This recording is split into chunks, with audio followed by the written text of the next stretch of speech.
Hello, all Hoosier fans, Hoosier haters, and everyone in between. This is the Crimson Coliseum Podcast.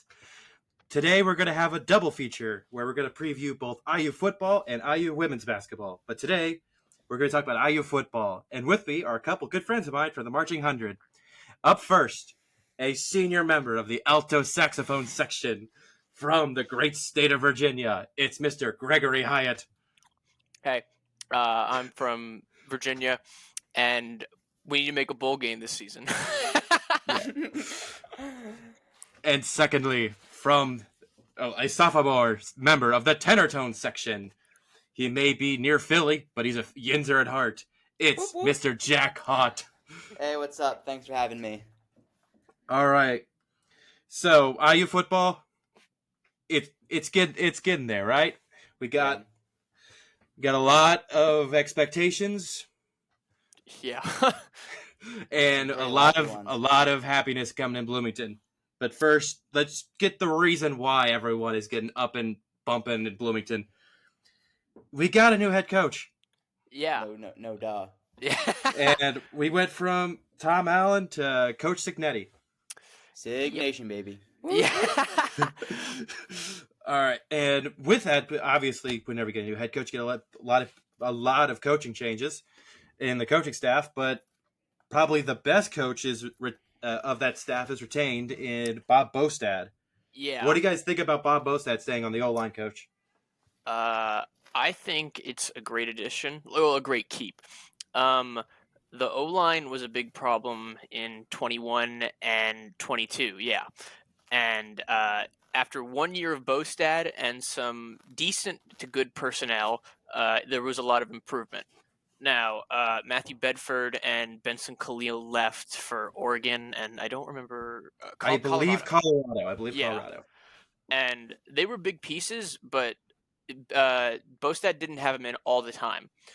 We got Mike Kadek back, and we kept Carter Smith. And That was I think, huge. Yeah, and we got that was huge. We got someone from JMU too. Tyler Stevens, I think, at left guard. Yeah. He was. Hold on, let me pull up I think he was first team or something all Sun Belt last year. We got Trey Wettig from Wisconsin too. Yeah, Trey Wettig is going to be. I think he's going to be big. I think he's going to be on the right tackle. The point is, though, I think there's a lot of potential for the O-line, and if they give Curtis Rourke enough time with the wide receivers we have there, it's going to be really good. So I love the Bob Bostad keep, personally. Yeah. What do you think about Bostad staying, Jack? I think it's a good keep. I think it's just nice to have someone in the room that knows the program and knows what Indiana has been through, because I feel like if we just do a complete staff change, there could just be some inconsistency, there could be some not great relationships between the athletic department and the team. So I think keeping one guy there, even if he was just there a year, is crucial to a good continuity of the program. And just for a background on Kurt Signetti, his big role before becoming a head coach was he was the wide receiver coach and the main recruiter of Nick Saban's program at Alabama in the late 2000s, early 2010s. And then he had some experience at an IU school, IU Pennsylvania, but IU. And then he bounced. I know all about that school. Yeah. And then he went around to a lot of different schools. Can I tell a quick story about IUP real quick? Oh yeah. So I'm from, for those of you who didn't figure it out, I'm from Pennsylvania. And when I was telling everyone that I was going to Indiana University last year when I was about to leave, everyone thought I was going to this school, Indiana University of Pennsylvania. And it was the most annoying thing ever, being like, no, actually, I'm going to real Indiana. Yeah. That was just, that was so annoying. Yeah. When I saw this guy coach at IUP, I was like, ain't no way. I was like, that's wild. I got some friends that go there. It's crazy. Real quick, the offensive lineman I was missing the name of was Nick Kidwell. He's from JMU. I have his stats up right now. He was a 3-star transfer, but he did make a big impact there. He's a big guy, 6'5", 316. So I think he will be regardless, huge because of his size and huge because of his impact. Yeah. Yeah. Yeah. I think Signetti, his big viral, not like viral, but a big leap into the, at least I use view was his time at James Madison last year. And I think we all saw what James Madison did. Mm-hmm. And if you watch College Game Day, we all saw how well Kurt Signetti can interact with the crowd. That's one reason why I'm really happy for him. But going to that, there with a new head coach comes a new philosophy. And we've had the same philosophy for years now with Tom Allen's LEO. Coach Allen, I have the utmost respect for, and I think he'll be a great coordinator at Penn State. And it's just a situation of a coach being better as a coordinator than he is as a head coach. And it just that happens sometimes in sports. It's just where you're like the LEO philosophy is also that way too, where he could devote more time to his defense than the whole team. Because you're going from like 30 guys, 40 guys to nearly 100 if you're going to the whole team. So That's a big jump. Yeah. Yeah. Not only that, recruiting, staff, all that.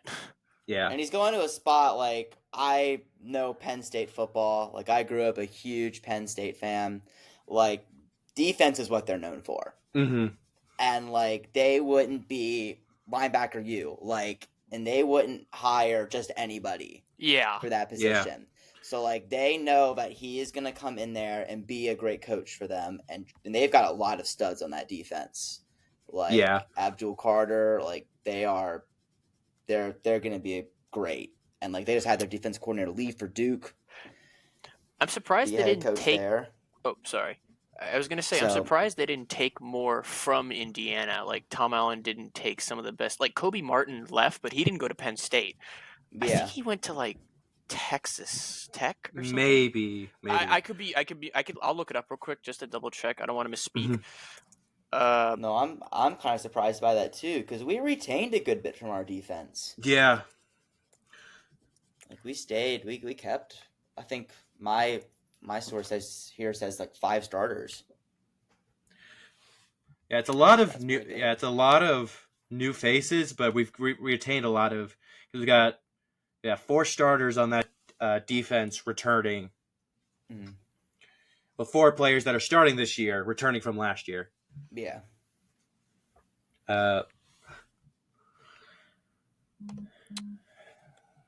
Sorry, I'm still trying to look up. Yeah. Well, we'll let you get back to. We'll get back to you whenever you get that. But players that. Well, we got a lot of new faces, so. Yeah. A lot of them. So let's talk about some of those. So players to look out for, and I'll start first. I mean, the obvious guy to go with is QB1 first, the new QB1. Yeah. Curtis Rourke from the great state of Ohio University and the Maction.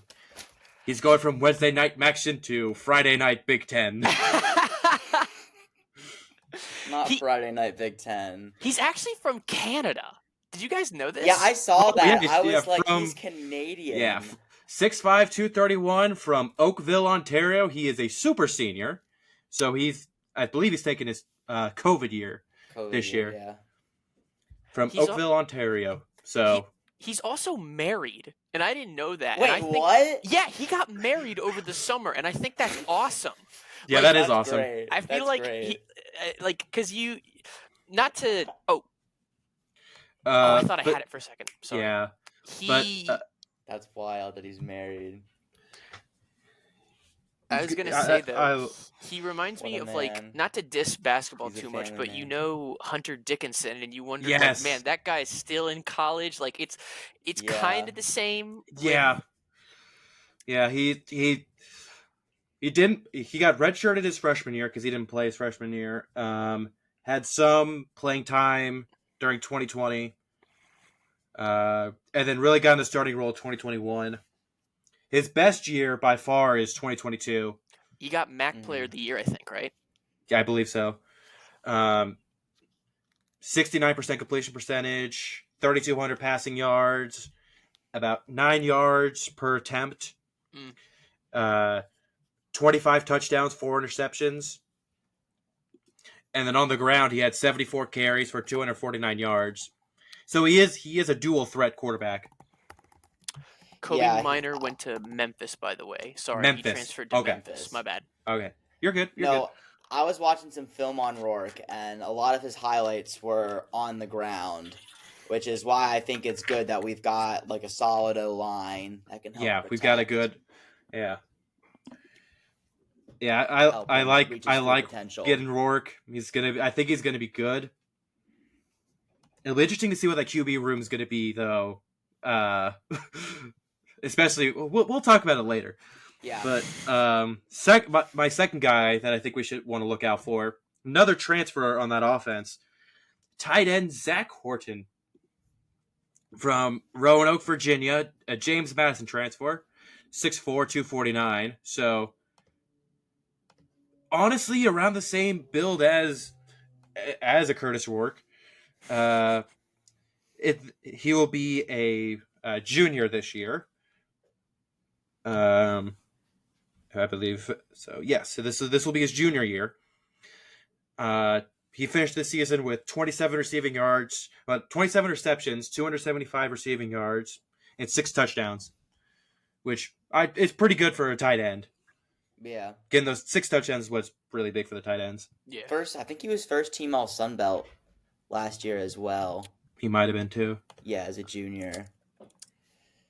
Which that's a really solid pickup because like the Sun Belt is a pretty good conference. I think it's like second in terms of like strength in the group of 5, probably behind the American. He was first team All Sun Belt. Yeah. Yeah, first team All Sun Belt. That's a really solid big, pickup. That's what you like to see. Yeah. And we also kept Trey Walker. Yeah. Our starting tight end from last year as well. So that'll be a that'll be a fun tight end room. Yeah, good duo to go with. Yeah. All right. I can go next. I got 2 others I want to talk about.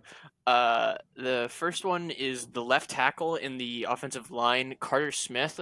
Now, Carter Smith originally entered the transfer portal, and he even went to go visit Florida State. After their 12-1 year. Wait, 13-1 year. 12, excuse me. 13-1. Yeah. They won the conference. Yeah. Should have won the CFP. They would have gotten dunked on regardless. I think they should have been in it, but they would have gotten dunked on.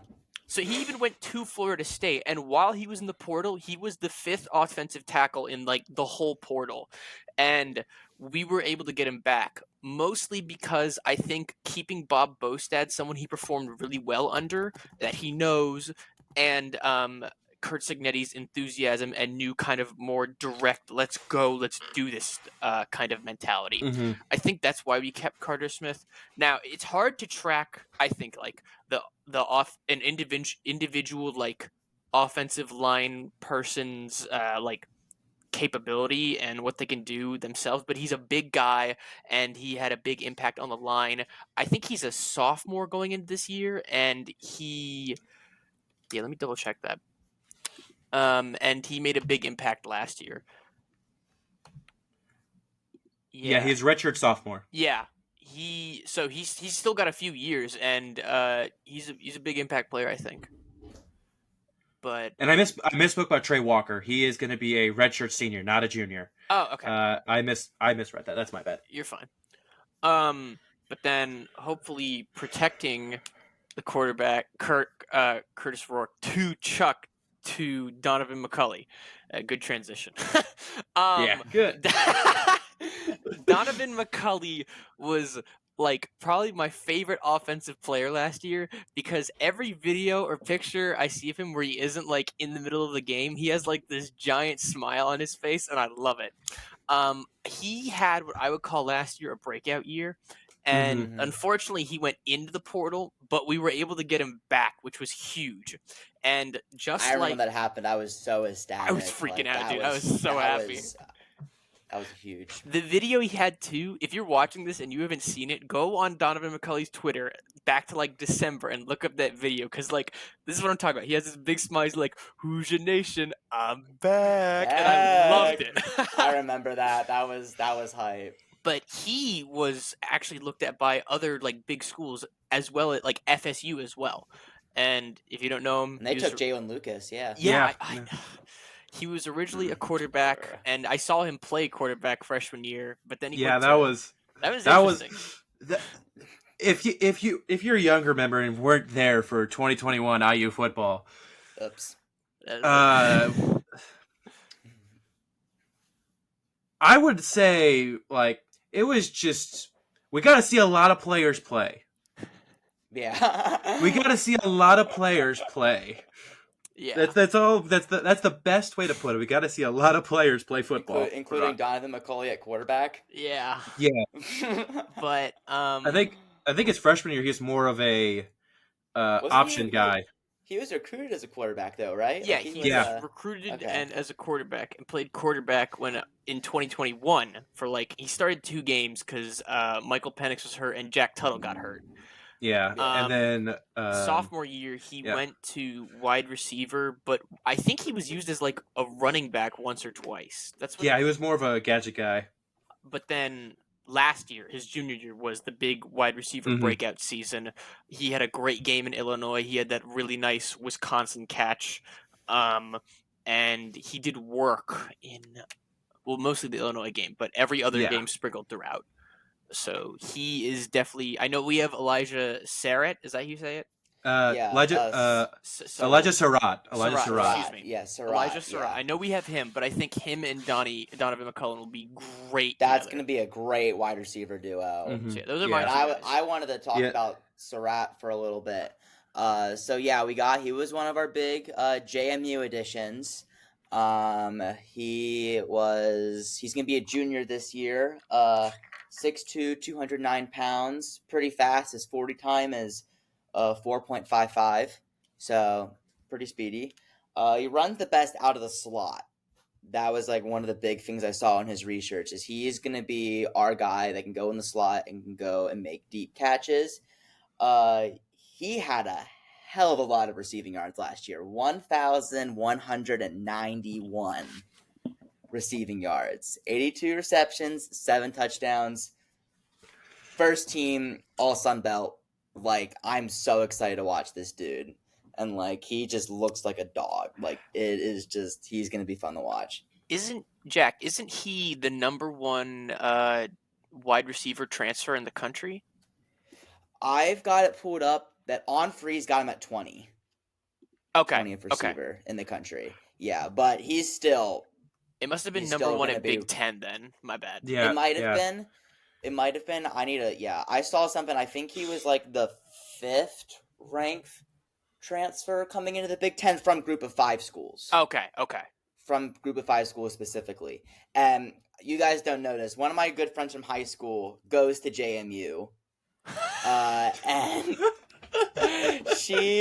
we work together. We work at the same restaurant. Her family owns it. And I was like roasting her last night about like all the players we stole. And she got so mad because she's a huge sports fan. Like she works as like a sports broadcaster for like a student-run organization there. Oh, that's cool. And I was like listing out all the people that I was like, she was so mad. Jack. Going on that real quick, same, because I live in Virginia, so a lot of my friends went to JMU, and like I posted the Signetti thing on my Instagram when we had him, and they were so mad at me. They were so mad. They're like, "You stole our football coach." And my comeback was like, stealing our team. I personally was not a fan of JMU because I associate the people that go there that I knew from high school that I didn't like, and I'm just kind of like, "Hey man, we're Power 5, we deserve it more. Give me that." Give me that. Give me that, coach. Give me those. All right, transition. We talked a little bit about the offense. Now it's time to go to the guys that are going to get some good defensive notoriety. The big stops, the big picks. Yeah. Speaking of big stops and big stops, let's go with a big guy, defensive tackle James Carpenter, another of the JMU. I can't think of the word right now. You're good. Transfers. Not I'm trying to think of something funnier, but the only thing in my head was the Oregon Trail for some reason. Oregon Trail. I mean, they went part of the way there. Yeah, Going from Virginia but to Indiana. 6'2", 282 defensive tackle, also from Roanoke, Virginia. A lot of Virginia guys leaving home. Yeah. Very interesting. He had Following 20. Greg, it's because of Greg. He had back-to-back seasons of 50 tackles, 5.5 sacks in 2022, and then 4 sacks in 2023. He's also going to be a redshirt senior. He's going to be massive in that defensive front. I'm really excited with how that defensive front's looking. Yeah. Because I know, Greg, you're going to talk about another one of those defensive guys in a little bit. Yeah. But that D-line's going to be nasty. I'm really a big fan. And we got like Mikhail Kamara. I think he's another guy. Yeah, got from... yeah, Kamara's going to be nice. I can talk about him now if you want. Let me finish up this next one. Let me do this next one, then we'll get to you. Then we'll get to the next guy. Let's tease the fans a little bit. All right. Preview what's coming. Yeah. Next up, a little bit of a guy that's I think gonna take a really big step this year. Cornerback Jamari Sharp. Mm-hmm. This will be he's a redshirt sophomore. This is actually someone that from Miami, Florida, 6'1", 185, and he's actually not a transfer, surprisingly enough. One of Tom Allen's big recruits, and he finished last year with 18 total, 22 total tackles, tackle for loss, and an interception, and 3 pass deflections. I think he's going to be taking one of the corners, outside corner spots, and I think he's going to have a lot of big matchups, and I think he could step up to the plate. Yeah, definitely. But on the guy on the other side, and this is the guy I'm the most excited to talk about, is yet another dude from James Madison. The other cornerback that's probably going to start, the man and myth, the legend, D'Angelo Pons. This guy is a dog. Like, he was a true freshman last year, but like his defensive instincts, like his tackling was crazy. Like, just like watching him like film, like he had 52 tackles, 33 or more solo tackles, 2 interceptions, 12 pass deflections, and 2 fumble recoveries. So this guy knows how to play defense. And he was a freshman, so he started off on the bench. And like at the beginning of the year, JMU's secondary was like one of the worst in the Sun Belt. Like letting up a ton of passing yards. And that was like their big weakness, was they could not defend against the pass. And they brought this guy in, and he just locked people down. Like, he just would not let receivers even sniff the ball. Like, he was second team All Sun Belt, freshman All American, and like he had offers from like Auburn, Miami, like I think Colorado was looking at him at one point, like big time schools. And he chose to come here to Indiana. And I think this is a guy who can like break out. If he breaks out, he will be one of the best corners in the nation, I think. I'm really excited about him. And then the other guy I wanted to talk about was going to be the man locking down our linebacker core, Aiden Fisher. And this guy is another JMU transfer, 6'1", 232, and he's going to be a junior this year. He led JMU last year in tackles. So this is another best of the best from JMU coming over to Indiana. 13 All Sun Belt linebacker. I'm really excited. I think this dude's going to just be the guy in the middle of the defense, kind of calling the shots. He's got experience but also he's only a junior, so he'll be around for a while. So I'm really excited to see what that guy does. I think Fisher and Carpenter are going to be two of the captains on that defense. Yeah. And Definitely. while this guy probably won't be a captain, he's going to make a big impact because he's a big guy. CJ West. We got him out of the portal. I think it was Recently. It was like a month or two ago.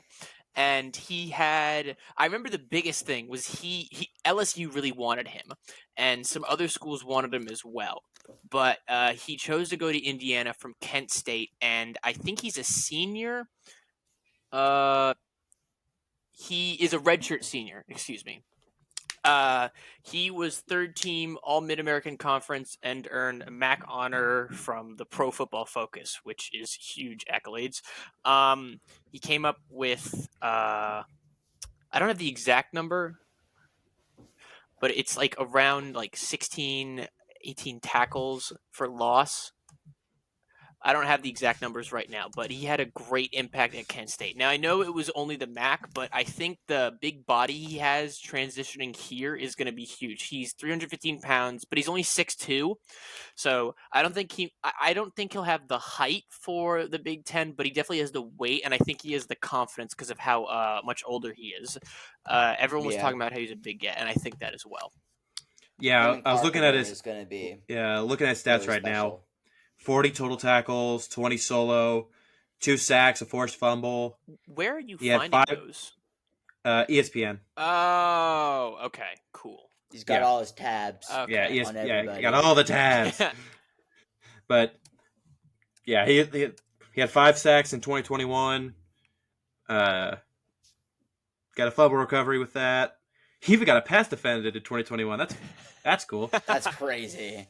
Getting up there. Getting up there. And he's going to be great on the defensive line. And along with Aiden Fisher as a linebacker, he's going to have Aiden Fisher's going to have Linnell Carr Jr. And Linnell Carr is a senior. He's not a transfer, I don't think, right? I think he was. I think he was a starter last year. Yeah. Mm-hmm. He's been here. He's been here since last year. He was at West Virginia before that. He has had 5 sacks just last year, 21 solo tackles, and then 12 assisting tackles. Those are big numbers considering how he was just how our defense was kind of rocky last year. At best, they had some big games, but those are good numbers for a rocky defense. I think he's going to be in that stud position. Oh, okay. I think, if I remember correctly, which is going to be linebacker and edge rusher. So yeah, he's going to do both of those. Okay. I think. Yeah, but regardless, I think he'll do well. He's had experience in both Power 4 now because rip the Pac-12. He's had experience like both at West Virginia in the Big 12 and then now a year of experience in the Big 10. And I think since he's a senior now as well, he's going to have the leadership and the ability like from his year last year to do more. I think he needs to gain a bit of weight, but other than that, he should be fine. Mm-hmm. So yeah. All right. Now talk about players that we think probably are going to show out. Potentially. Yeah. Now, what are some guys? Let's talk about some guys that are a little bit under the radar. Maybe they're a couple positions down the depth chart, and you think are going to pop out and have a good year. And I'll start with a guy that I just say 2 words: soft hands. Omar Cooper. The ball just sticks to him. Didn't he have that one catch where he landed on his head? I think he did last year, right? Yeah, he did. And that was Michigan. I think it was Ohio State. Oh, Michigan, yes. That was it. Yeah. Omar Cooper, also a teammate of Donovan McCulley at Lawrence North. I believe he's a redshirt sophomore. Yes, he was a freshman. He was a freshman last year, definitely. Yeah, 6 foot even, 204. Had 18 receptions for 267 yards and 2 touchdowns. I think he can have a good year as like that backup, as like one of the backup receivers, and just have all of those targets getting just absorbed. And if he could just get those hands out and get those good catches down the middle, I think he'll be very, very solid. Yeah. And then my offensive player that's kind of under the radar is the tight end James Bamba. We already have Zach Horton, and then what was his name again? The other Trey Walker. That's Trey I knew Walker. it was Trey, but I keep thinking of Trey Wettig. Sorry. James Bamba played last year, not too much. He had 6 receptions, a touchdown, and 53 yards. He's a sophomore, and he is from Bloomington, Indiana. He was just a regular freshman last year, and I think he's like that is some work for our tight end room. Sorry, that didn't make sense. He has done some work for our tight end room. And I think the trio of Trey and Zach and him, he's not going to be starting, obviously. And he might be second. He could be tertiary as well. But I think he will do well. He used to be a walk-on, and going from walk-on to actually playing last year is pretty big. I'm sorry. He's a redshirt junior. Apologies. He's a big guy, 6'6", 252. I think he will get the chance to prove himself, and I think he will explode a little. So, Mm-hmm. All right. Okay. And then my guy, we all know who this guy is. This guy's no secret. It's our backup quarterback. It's Taven Jackson. Like, we cannot go an episode of this podcast without talking about Taven Jackson. And yes, he's probably going to be the backup this year, as he was last year. And, you know, he didn't necessarily play the best last year. There's a reason why he got benched. But I think this guy still got some potential. Like, I think he's going to be the guy if, God forbid, Curtis Rourke goes down with an injury or plays bad. He's gonna step in, and I think he's got a chance to do really well. I think I got faith in him as a guy going forward. Maybe not this year. I think this year he just needs to sit back and kind of learn behind an experienced guy like Curtis Rourke. I think Curtis Rourke is exactly what he needs. A guy who's also mobile, a guy who's experienced, can kind of teach him the ropes. And I think once he, gets some more experience, gets some more reps in practice, I think he can be really special going forward. I think, if I may add real quick to Taven, I think last year he had a chance to prove himself, but I think the playbook wasn't exactly his best strengths. There was a lot of quarterback running, and I think he's a better passer than he is a runner. I think a year under not only Curtis Rourke, but Tino Sinceri is going to be really good for him. And once Rourke is gone next year, I think Taven will be the starter unless Tyler Cherry pops off or something. But I think we'll get into that later. Later. That's a later but thing. I think he's going to have a huge improvement from this past year, because I think anything is better than Waltville. So. So true. Yeah, but now we got some defensive guys, right? Yeah, a guy that I'm really, I don't know, like he in that backup edge rusher spot. I think Vesnit Sneed Jr. is gonna have a good year. You've already got Mikhail Kamara as the guy in front of him, but the redshirt sophomore, I think he's going to be very fun. He only had 3 tackles, 5 total tackles last year, and a forced fumble. But I think with that experience, being a freshman, I think he's going to be very, very interesting. 6'4", 265 out of Florida. I think he's going to be very, very, very someone that I think could be relied on as a depth piece, because I think with this D-line, a big strength of it is its depth. That they could rotate people, and you can afford to rush 4 and get to the quarterback. Yeah. I guess then my guy is Jacob Magnum Farrar.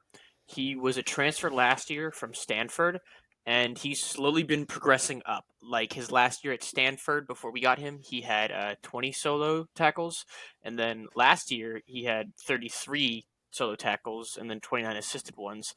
I think this year, he's a linebacker, by the way. Sorry, I forgot to mention. I think this year he's only going to go up some more. I don't think he'll be the first guy, mainly because of people like Aiden Fisher and who did I mention earlier? Sorry, Aiden Fisher and Linnell Carr. But he's also a senior, and he does have some experience. I think he'll be like the next guy up after if Aiden Fisher needs a break or something. I think I don't know. I watched one of his interviews, and he seemed very happy and excited both last year and this year to work with Signetti and Tom Allen respectively. And I like the guy's attitude and what he gets done. So I just think it's going to go up. Again, this is where we think the player's going to pop off. I think so. Yeah. And then the guy I want to talk about, Amari Farrell. He is a 6'2" sophomore, 210 pounds.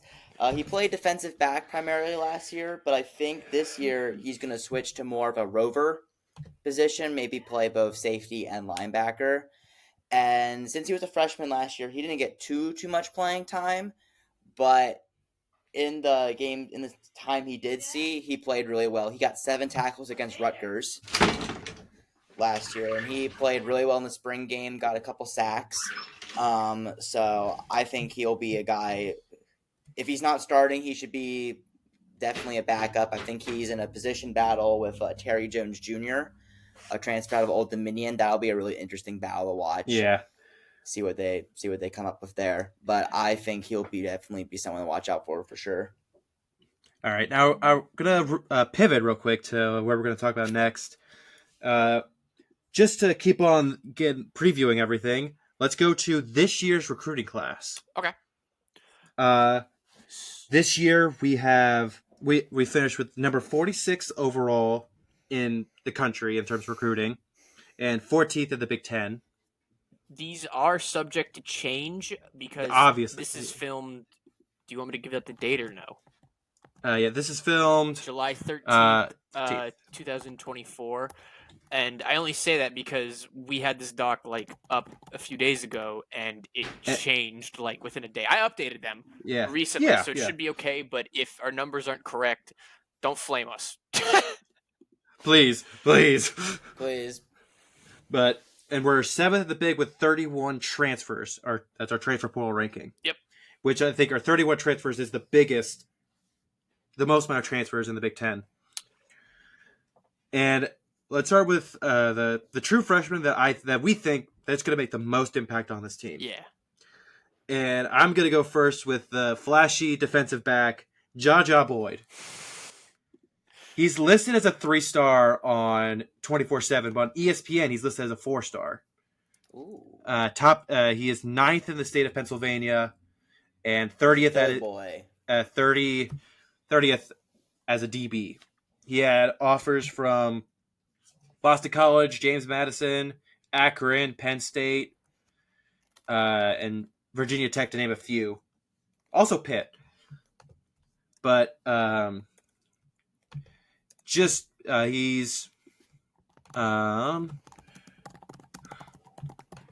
he was big on social media when we got him, and even before we got him. I really like how I think this is him. He was talking a lot on Twitter. I'm not calling it X. It's stupid. Twitter. He was talking a lot on Twitter about how he was happy to be a Hoosier, and I really appreciate that. I love those guys that kind of get us riled up, like Noah Pierre from last year. I loved him. Yeah. I think he's going to be much more of a nickel or dime type of guy. He's 5'10", 175. He's a small guy. Yeah. He I think he kind of reminds me of Noah Pierre, actually. Like the Twitter talk, the small guy. Hopefully he doesn't get injured like him, but Yeah. And when you look out for him on the field, number 16, Jaja Boyd. Okay, that's his number? Yeah. Okay, good. So my guy from this year, my true impact freshman, I like Evan Lawrence. He's from Danville, Indiana, and mostly because he is big. He's not up to Big Ten yet, but just going into high school with these numbers, I think he has the potential to get really big with Bob Bostad. Currently, before like spring and all that, he's 6'7", 250. That's huge. That's a good height. Yeah, That's a good height. I was mainly thinking about the height. I think he can gain the weight easily. You can't like gain the height. Yeah. He had offers from Ball State, Eastern Michigan, and Indiana, and he's a 3-star on 24/7 Sports and ESPN.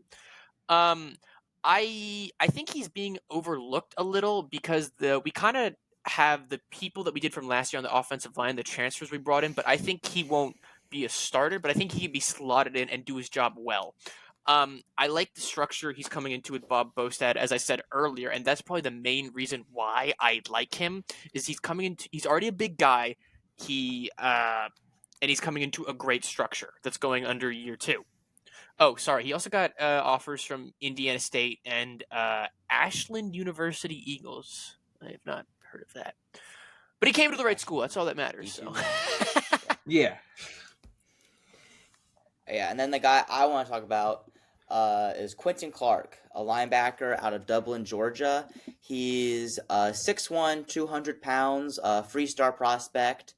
He was the number 26 linebacker in the nation, ranked by ESPN, and he's a top 100 recruit in the state of Georgia, which we all know Georgia's got some outstanding football players down there. And I think he's going to be a really good addition. I don't know if he'll play much this year, but I think he'll be able to sit behind guys like Aiden Fisher, guys like Jalen Walker, and really just learn the system. And yeah, he got offers from Liberty, Marshall, Middle Tennessee State, Virginia Tech, and Western Kentucky. So some other schools really, really wanted him, but we were able to get him. I think he'll be a good addition. Number 26 linebacker in the nation is pretty good. So I think that we'll be having that guy in the room, getting some experience, who can be a guy that can make an impact definitely in future years, if not even this year. We'll save next year's recruiting class for last. Okay. Yeah. But when looking at this, when you're talk about. When just looking out on the field, watching film of this, the formations you want to look for on offense, it's I call it 11 personnel. So if you don't know what that means, if you hear 11, 12, 21 on the broadcast, the first number is the amount of running backs on the field. The second number is the amount of tight ends. And usually 11 personnel are formations like pistol, shotgun, single back, positions that are very simple. You can do read options. You can do quick slants. You can do longer plays. It's the most standard of all of them. And a lot of pro style systems like to use 11 just because it has the most. You get 3 wide receivers out there. I think with how deep our receiver room is, we're going to use that a lot. And then on defense, look out for that 4-2 defense. You got 4 defensive linemen, 2 linebackers, and 5 defensive backs. Because with the linebackers, you got Aiden Fisher as the Mike linebacker, the captain, that quarterback of that defense. And then another transfer, Jalen Walker, is going to be the will linebacker, that offset linebacker. But I think that's what's going to be and you're going to have 5 DBs in the back, so probably 3 coverage guys on receivers. I think 2 safeties. I think it'd be back to offense. I think it'd be good for us to also use a good number of 2 tight end formations. Yeah, just because we got 2 really, really good tight ends in Zach Corton and Trey Walker, especially with a mobile guy like Curtis Rourke that can run a lot. I think some 2 tight end formations to disguise a lot of those looks would be really good to have as well. Yeah, definitely. If we used, this is playing into my Bomba narrative, but if we used 2 tight ends too, we could use the trio of Horton, Trey, and Bomba to. Bomba's like a kind of a rotation. Exactly. Even if we use one of them as a blocker instead of like a receiver, because Bomba is a big guy. I assume Horton and Trey are as well, right? Yeah. The point is they're all relatively big guys, and we can always rotate one of them as like a blocker or a receiver. So I think even if we have two receivers as the tight ends as well, the point is we can do a lot with them. and we have good Yeah. ones. So I think Jack's right. We should definitely use them to our advantage. Yeah. And then let's go into the predictions. Oh God. All right. So, way we're doing this, we have a floor, we have a ceiling, the lowest and the highest I think we'll go, and then where our predictions are. Do you want to do the most important game as well when we talk about them? Yes, Okay. we'll do that. We'll do that after. Cool. Well, we'll pair them up. So we'll go prediction and then most important game for that prediction. Cool.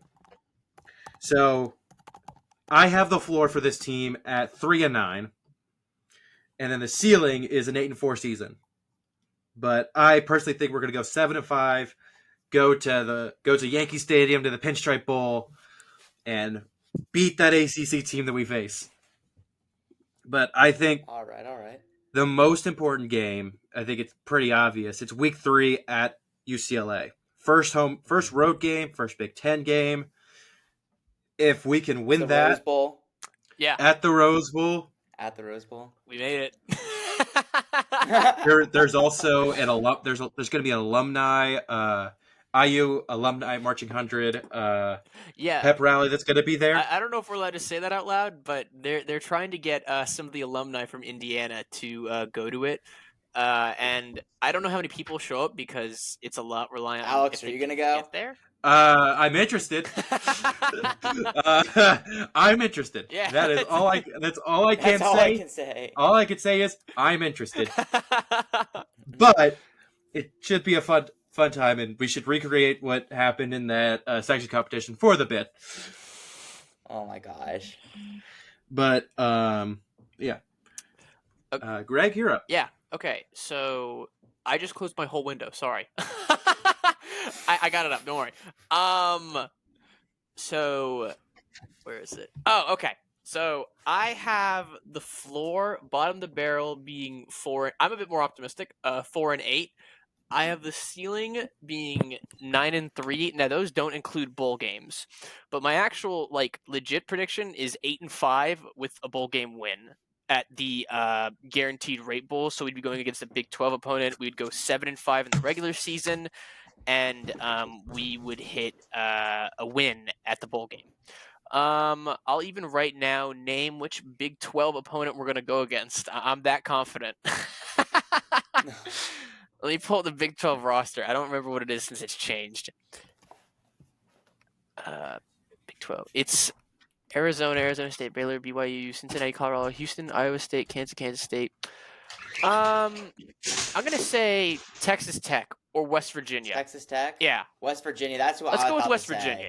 Yeah. That's good. I say West Virginia. I've got some family that's big West Virginia fans. I have friends that go there, man. That game would be really, really cool. Yeah. To go to for sure. And then my most important game, I think, is week 5 when Maryland comes to Bloomington. I think Big Ten home opener. Yeah, I think UCLA is a good road game, but the problem is UCLA isn't the best. We've played Maryland before, and they've had our number the past few years. And they're not supposed to be that good this year in compared to past years. So Maryland coming to Bloomington is a big test of okay, can we beat someone that's had our number that we should kind of be in line with, maybe a bit better, maybe a bit worse than? So yeah, that's mine. All right. So those two, the more optimist point of view. I'm going to be the pessimist point of view on this podcast. I'm sorry. We got to have one. So I very got daunted. Floor. He's very daunted, man. He's daunted. He's got the floor. I got the floor being 3-9. I got the ceiling being 10-2. And I'm going to talk about that later. It's a very wide range. But I got us going 5-7.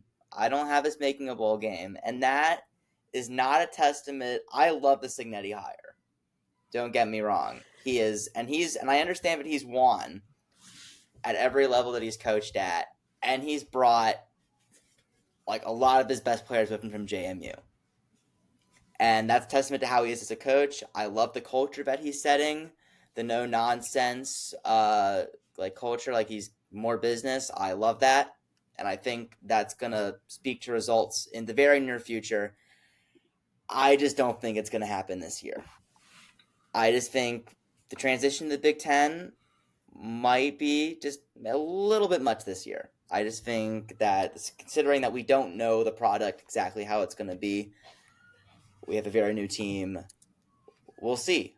We could go 10-2. I'd very much like to skip my family's Christmas ski vacation to Vermont for a bowl game this year. That would be fantastic.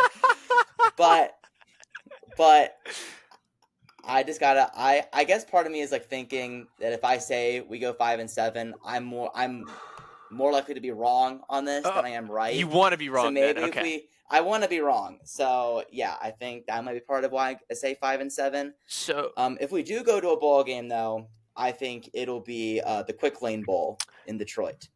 do you want to make a prediction of who, or no? It's cool if not. I don't have a prediction of who. I think it's against the MAC. Yeah. I'm pretty It's sure. Maction. Probably. I could see that being like, I think Toledo is supposed to be pretty good this year. I was gonna say from Bowling the MAC. Green. Aren't they the MAC? Bowling Green could Yeah, be a they're good solid MAC. team. Yeah, I think the magazine that I got pulled out, they got Northern Illinois. going to the Quick Lane Bowl, and they're playing. They got Michigan State in there instead of us. But I definitely think that could happen for sure. I think this year is going to come up just a little bit short. If I may, real quick, I wanted to insert this. I talked to Alex about it earlier. I don't think I told you, Jack. While we're talking on the subject of record and all that, I want to reference to everyone last year in the offseason when Louisville hired Jeff Brom from Purdue. Mm-hmm. And I think Purdue went like 8-5 or something the last year of Jeff Brom. And then Louisville hired him. And I want to say that I think we're in a very Louisville-like situation from last year. Louisville had a really easy schedule in the ACC, and they also played us. So, yeah, we should have won that game. We should have. If you see that goal run from the top view, we weren't even close. Like, it's not even funny. Oh my gosh. We were there for like 3 plays too. I know. Like that was so frustrating to watch. And then Walt Bell got fired. Corner of the end zone, and we were on the goal line, and I was so infuriated. But all right. I think we're in a very similar situation. Now, obviously, Jeff Brom came from a Power 5 school at the time to Louisville, so it's different from the transition from JMU to Indiana. But all I'm saying is I think that's a possibility to go at least even, because we have a very workable schedule. I'm just putting that out there. I think it's a good comparison. So no, I think it's very doable. I think us making a bowl game is more realistic than a lot of what I've seen online. Yeah, like a lot of people have us at the very bottom of the Big Ten. And I'm just like, why? Like, we are.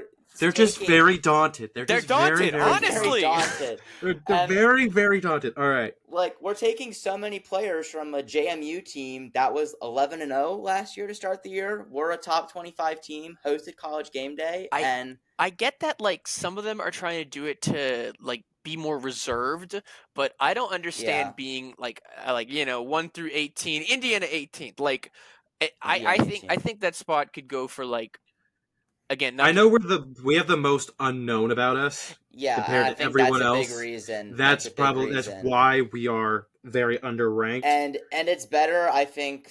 Just my theory is it's better for them to be like, oh, they were supposed to be 17 and they end up 10th versus the other way around. Yeah. I think that's better press. Let them sleep on us. Let them sleep on us. Let them sleep. Yeah. That's what we want. Yeah. That's what we want. Daunted and asleep. Could not be us. Daunted and Could not be us. All right. We've beaten around the bush a little bit, but let's talk about next year's recruiting class. Wait, I haven't talked about my most important game yet. Sorry. Okay, no, it's fine. It's fine. And then the most important game that I got, again, UCLA, Maryland, very important games, but I think the game that's gonna take us from 5-7 to 6-6 could be the old brass spittoon game, Michigan State. Like, this is a team that also has got a good bit unknown about them. Like, they got Jonathan Smith. I think that's who they got coming in as their head Yeah, coach. he's from Oregon State. Yeah, or from Oregon State. Aiden Childs. They've got a lot of potential. Like, but it could be a game that, if they don't pan out the way they're supposed to, we could easily take. Like, we all saw the Michigan State game last year. I think we were the better team. We should have won that game. That was one of, like, the 4 games last year that we should have won that man. we didn't. Oh, my God. And I think I have us losing that game. Womp womp. But Big sad. I think sad, yeah. But I think if that's going to be the game that I think could potentially have us going 5-7 to 6-6 and making a bowl game, I think that's going to be a very important game to watch. I know I'll be watching.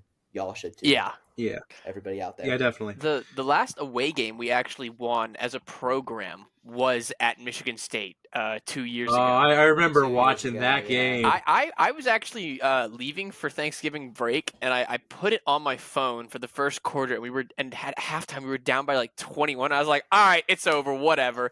And then I turned it back on in the fourth quarter, and I was like, what? That always happens.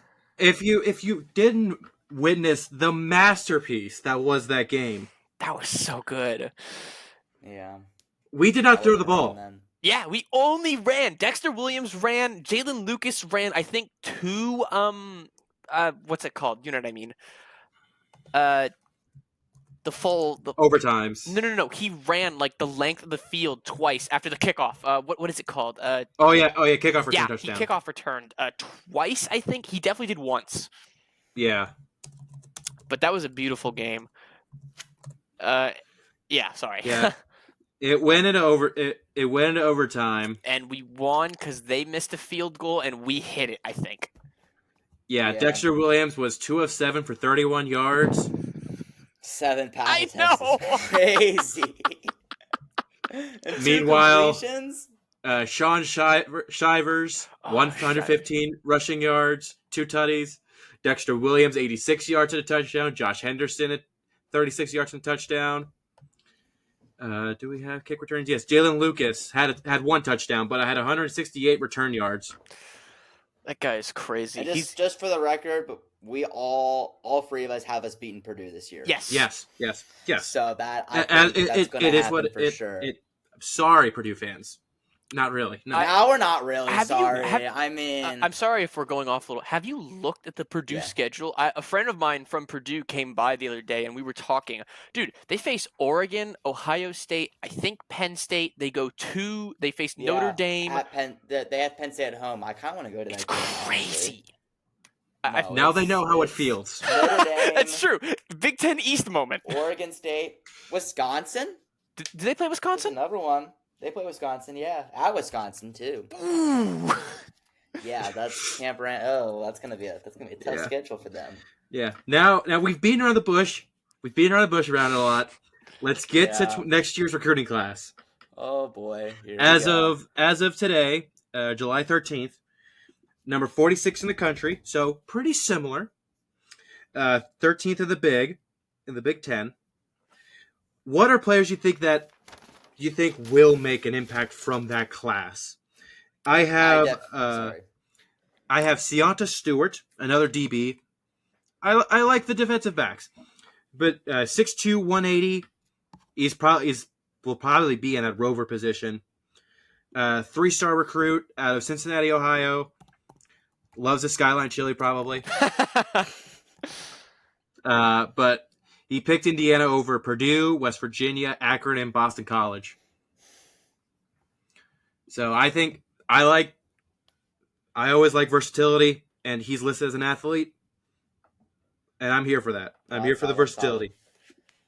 So yeah, the guy that I got is a 4-star recruit on the He's on the ESPN 300. I think he's ranked 256. 4-star recruit, number 17 safety in the country, from Baltimore, Maryland, Byron Baldwin. And I think this guy he's the top ranked recruit so far. Yeah, he is in this class. Yeah, give him 20. Give him number 20. We're good. Yeah, and I think he's going to be a really good addition to that defensive room. A defensive room that with D'Angelo Pons maybe there in a couple of years. That could be really, really good. We're really excited to see. I have Baylor Wilkin. Dude, the offensive line and I are like this. I think it's because last year I had a conversation with Bob Bostad, and I was like, "Hey, good luck this year." He was like, "Hey, thanks," and then he drove off. He was so chill though. No, That's the thing. Yeah. No, I'm like looking in the notes, and you've got big guy, like big, like in all caps. Yeah, well, I like, think he's big for still being in high school. That's the thing. Yeah. Mostly weight. He's 6'4", which isn't the best height, but that's still solid. And then 275 pounds. That's more than yeah. who did I mention earlier? It was sorry, a lot of names, hard to remember. Evan Lawrence. That's bigger. That's more weight than Evan Lawrence, and Evan Lawrence is a freshman. So I think he has a chance. I hope it's not all fat, not to be rude like that, but point is he's big. It's great. He had offers from Cincy, Marshall, Western Kentucky, Navy, and Central Michigan, as well as Ball State. So some good schools like Cincy, Western Kentucky, but he ultimately chose to go here. Again, we don't know too much about all these different recruits because there's little on them from high school. He's probably going to play offensive tackle, though. That's his primary position. He also plays offensive guard as a secondary, though. His dominant hand's right, so he'll probably play right offensive tackle, right? I don't think I don't think it's where your dominant hand is. It's really where you're more comfortable pushing off from. Cool. So he'll play an offensive tackle. Yeah, if But I like these are all recent recruits, and specifically with Byron, I like how active he was on Twitter. He talks a lot about his ranking. Mostly, I get that, but I like how active they are, and it just shows they're committed. So these are all. And like Byron Baldwin is a guy he's got offers from a ton of Power 4 schools. Yeah. Like Wisconsin's the big one that jumps out. I mean, Tennessee. Okay, so between Tennessee and Wisconsin, Wisconsin jumps out at you. Well, I mean, Wisconsin. I'm looking at Wisconsin the list. is I'm looking. Big Ten rival. Oh, that's what you mean. My bad. And they've also they're all good defensive school too. They got some good defensive pedigree, and they got Tennessee is the big one, obviously. Yeah. You want to talk about it? Yeah. Yeah, it's time. I think it's time. This quarterback room is very interesting. We've been foreshadowing enough. It's time to get it out. Time to get it out there. He's playing the game the right way, and I'm here for it. Julian Lewis. Gosh. Oh, no. Juju Lewis. Do I think he's coming to Indiana? Well, probably not. Real quick, if you don't know, if you don't keep up with recruiting, Julian Lewis is a current commit to USC, but he has been flirting with the idea of leaving, and I honestly think he is going to leave, considering a lot of defensive parts have left. Lincoln Riley at USC, right? I think it's Lincoln Riley. Yeah. He is 5-star and got bumped down to 4-star on 24/7. On 3. What? I think it was on 3. On 3. Okay, 3. sorry. ESPN's got him at like number 2. Yeah, like he's overall in the country. Point is, he's really good, and right now he's committed to USC, but he has some flirtations with Colorado, Auburn, Indiana, and Alabama. Mm-hmm. And the reason we're really excited is because he has a personal connection to Sanserio, our quarterback. Tito Sanserio, QB coach. Yeah. If you want to talk about trolling, though. Oh yeah, so he had like an Indiana shirt on, like in his last Instagram. Auburn football and everything. Shirt on, Auburn football. And then bro is just trolling. And then on Twitter, everybody. and then on like Indiana. I don't know about the other fan bases, but Indiana fan base is pretty like active on Twitter. Oh yeah, they and on his Twitter, he just posted, like on Instagram, he posted 6 pictures of him, the Indiana shirt, the Auburn football, holding both, all that. And just on Twitter, he just posted him in the Indiana shirt, and everyone was freaking out. And then he took it down like an hour later. It was so funny. Yeah. I think whatever happens, Colorado, just based on this whole. You think he's going to Colorado? Thing.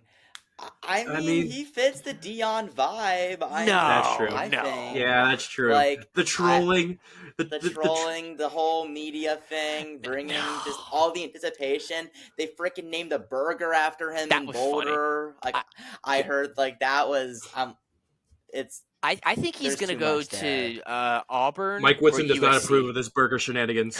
Like what's that? Yeah, I think. I think we're gonna be good there.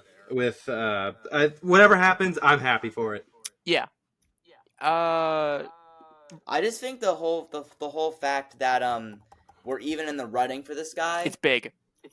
is big for Indiana football. The fact that like our coaching staff is like that's just a testament to our coaching staff. The fact that we are even being considered Well, is a big step up for us. besides that, like it'll get Sincero's name out there in Power 4, Mm-hmm. which is great. And this could help us get like other 4-star recruits, maybe even someday a 5-star recruit. We'll see. Maybe. But All I right, don't think this is gonna happen. I'm sorry, guys. There's gonna be a couple of changes. Jack. Jack, you're it's what is it called? The word Echoing. echoing. That's it. Yeah. Oh, echoing. I think yeah. I think my software's having some issues. So if you aren't talking, mute up so we don't have the echo.